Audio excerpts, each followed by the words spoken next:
Does anybody have any banana oil? Oh! Hey guys, it's ET13 and welcome back to another video.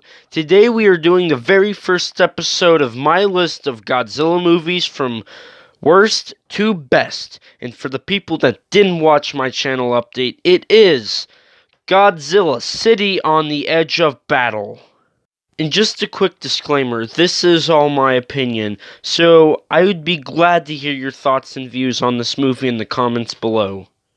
On with the video. And for why this is on the bottom of my list, I will talk about these 4 points.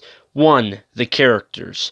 2. The story. 3. The monsters. And finally, the execution of the movie itself. So to start us off, I will be talking about the characters.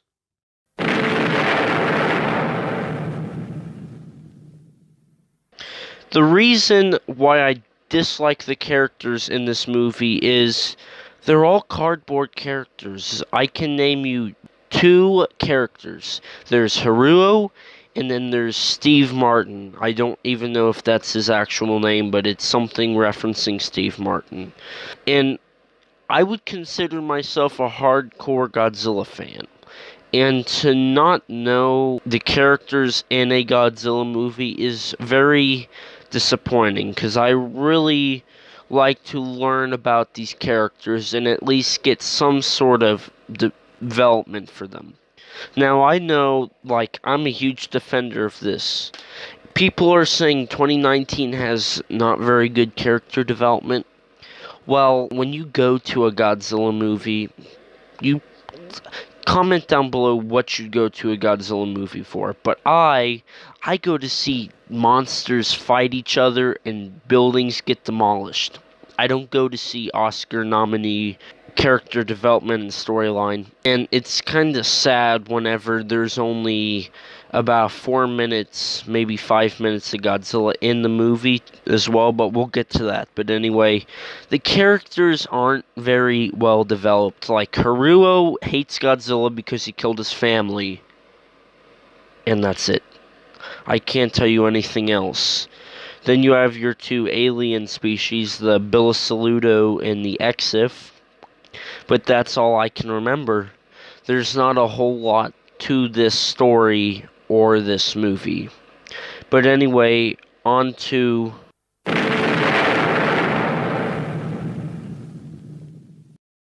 now, just a few weeks ago, I heard that they were planning to do a Godzilla anime, but instead of doing a trilogy of movies, they were going to do a TV series like Dragon Ball Z. I personally feel like that would have been better, especially for this story. The storyline for these movies feels so rushed and so crammed in that you can't really get anything at all from this movie.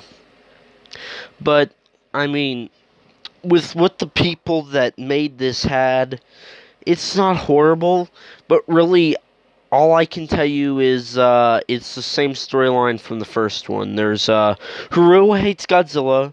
They build a machine to hopefully destroy Godzilla. They trap Godzilla. Fight Godzilla. Try and kill Godzilla. Godzilla doesn't die. Get a power-up. Annihilates whatever's happening and trying to fight him. Haruo gets angry, and, they lose. And there's a huge explosion. And that's pretty much the storyline of this one and the first one. And that kind of sad whenever you have no creativity and it's the same storyline over and over again. That's something I hope the next one does better instead of having the same plot as the first 2.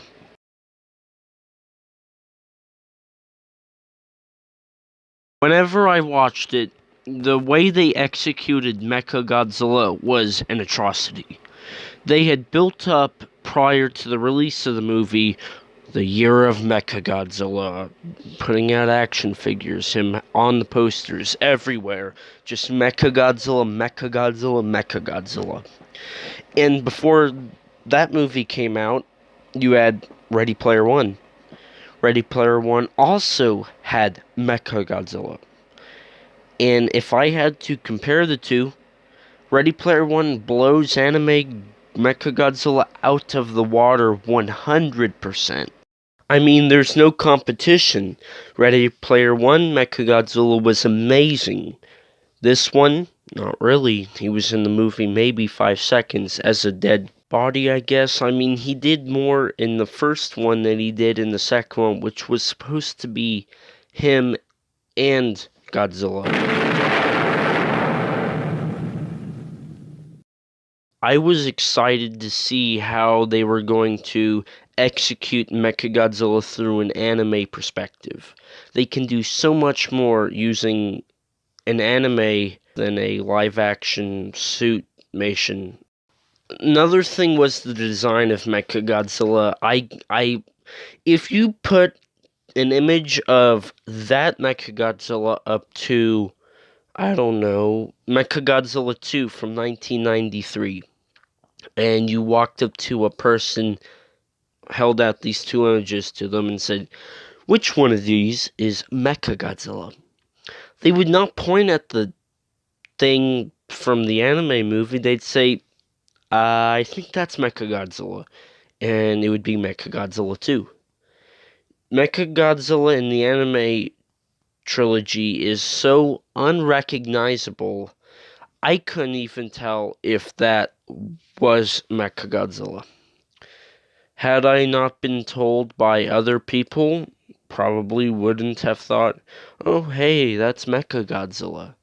But instead of showing a Mechagodzilla in this movie, they showed Mechagodzilla City, which is basically a ripoff of the Autobot City from the Transformers the movie.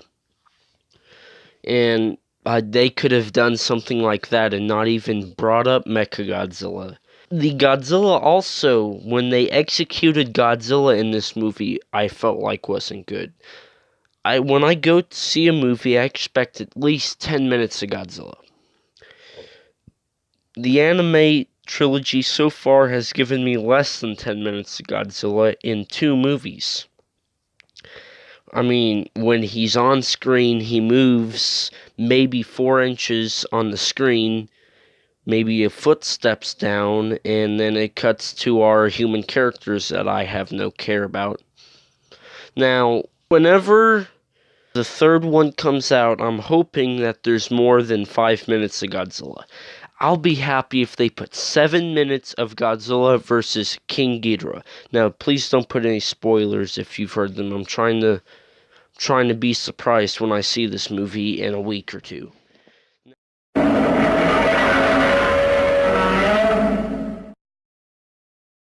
Here's a quick rundown and summary of the movie. So starting off with the characters are very cardboard. There is no depth to them. I have no care for them. Hence why when some of their characters die, I don't care because I still don't know them. Moving on, the story. The story is very basic. It is an exact repeat from the first one. And that there shows that you don't need to watch this one. All you need to do is watch the first one, and you'll get the second one. This was obviously rushed during production, hence why you get 5 minutes of Godzilla, and it came out less than a year after the first one did. The monsters in the movie, also very lackluster. Godzilla, like I said, is only in the movie 5 minutes. Mechagodzilla is in it less than 10 seconds, and that incarnation we didn't even get to see in action. So I don't think Toho and Polygon knows what they're doing yet. And finally, the execution, very horrible. They need to, hopefully they're stepping up their game in the final one. Also, that post-credit scene was very predictable. I could see it coming a mile away. I had a feeling since we had seen the Ghidorah poster, oh, they're going to hint at Ghidorah. Didn't surprise me at all. So out of 5 popcorn bags, I give this 0 popcorn bags as the worst Godzilla movie on my list. And as always, don't let King Kong make a monkey out of you, G-fans. See ya.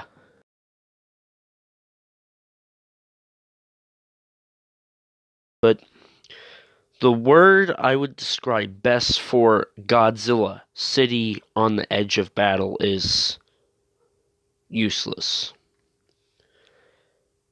And I believe that'll wrap up my rant/review of Godzilla, City on the Edge of Battle.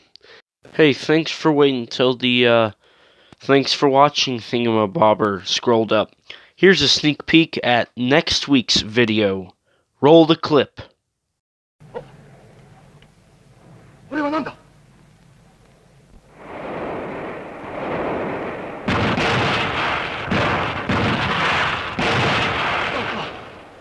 あいつはアンギラスだ。